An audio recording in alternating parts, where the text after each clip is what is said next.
Fire Escape Academy inspector training videos. Here we are in Lynn, Massachusetts. We're looking at a fire escape. I believe this is the Prime building. And two things in order to write a violation: must be structurally sound, must be kept painted.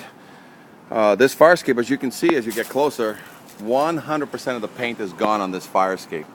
So whenever that's the case, every single connection has been compromised.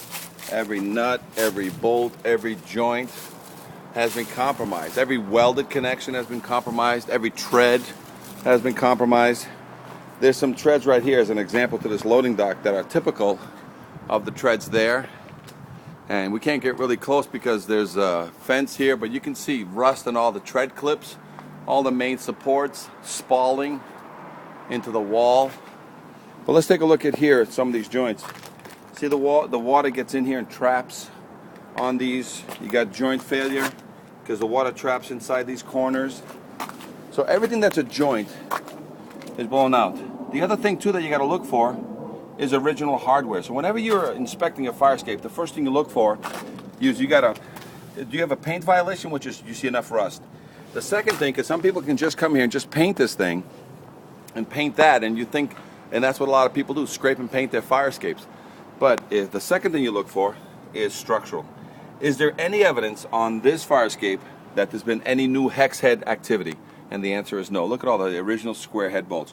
These are 50 to 75 years old. Every one of these fire escape connections you can see is original square head bolts, 50 to 75 years old.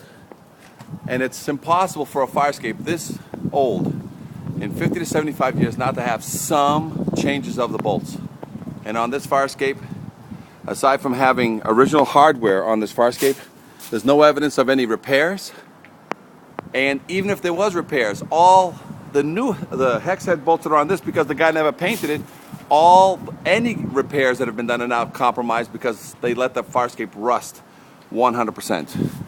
So if you have any questions on this or any other video that you've seen, give us a call here at Fire Escape Engineers, or visit our website at firescapeengineers.com, 866-649-0333.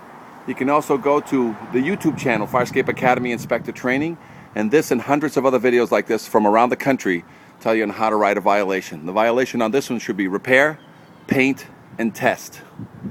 Never write a scrape and paint violation. It should always be repair, paint, test.